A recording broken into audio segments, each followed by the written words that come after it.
Волен Сидеров направи пробив в град Кърджали. По неокончателни данни от щаба на БСП в областния център 35% от кърджалийци са гласували за Волен, а 55% за Първанов. В 5 от секциите Сидеров води пред Първанов. Настоящият президент печели само благодарение на гласовете на българските граждани от турски происход. В малките градчета и селата в областта обаче резултатът е друг. 86% за Първанов срещу 10% за Сидеров. В цели райони, населени с традиционния електорат на ДПС, почти 100% от гласовете са в полза на двойката Първанов-Марин. Върху резултата влияе и така нареченият изборен туризъм. Стотици автобуси с изселници, организирани от ДПС, пристигнаха в събота и неделя от Турция в България. Хората сами си признават, че са ги накарали да гласуват за Първанов, но не могат да обяснят защо. Много от тях не живеят тук от десетилетия, забравили се българския език и не ги вълнува кой ще е президент на България. Гласувахте ли вчера? Да. И за какво гласувахте? На Първанов. Какво очаквате от него? Нищо. Според районната избирателна комисия, изборите са минали без проблеми и нарушения. Застъпници на Волен Сидеров и обикновени хора обаче твърдят друго.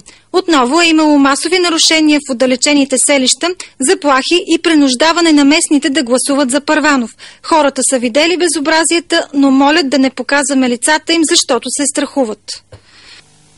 Всяка бюлетина, подадена от член или от някой от комисията, се поднасяше на някои от членовете, които слагаха ръката на числото 3 и повтаряха юч, юч, юч, въпреки че смятаха, че ние не го разбираме.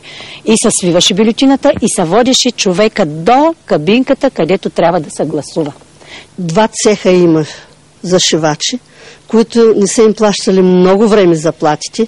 С насила са искали да ги изкарат да гласуват. Даже са искали и полиция да изпратят. Много хора, без да са инвалиди, са вкарвани с придружители от ДПС или БСП в тъмната стаичка, а други просто са докарвани от вкъщи на сила да гласуват. Селски кметове са обикаляли по къщите да заплашват негласувалите. Затова в последните часове на изборния ден активността в тези райони скочи тройно. Най-фрапиращото беше по едно време имаше слаба избирателност, от 270 и няколко човека бяха гласували към 100. И кмета влезна най-нагло. Отвънка имаше през цялото време един съгледвач, който гледаше за какво става въпрос и влизаше вътре там при нас, обикаляше. Кмета влезна най-нагло и нареди на то от БСП-то и на то от ДПС-то да изкарат всеки един, който не е гласувал, и в 3 часа да му дадат списъка. Масовите нарушения и грубият натиск срещу гласоподавателите са отработен отдавна прием на ДПС.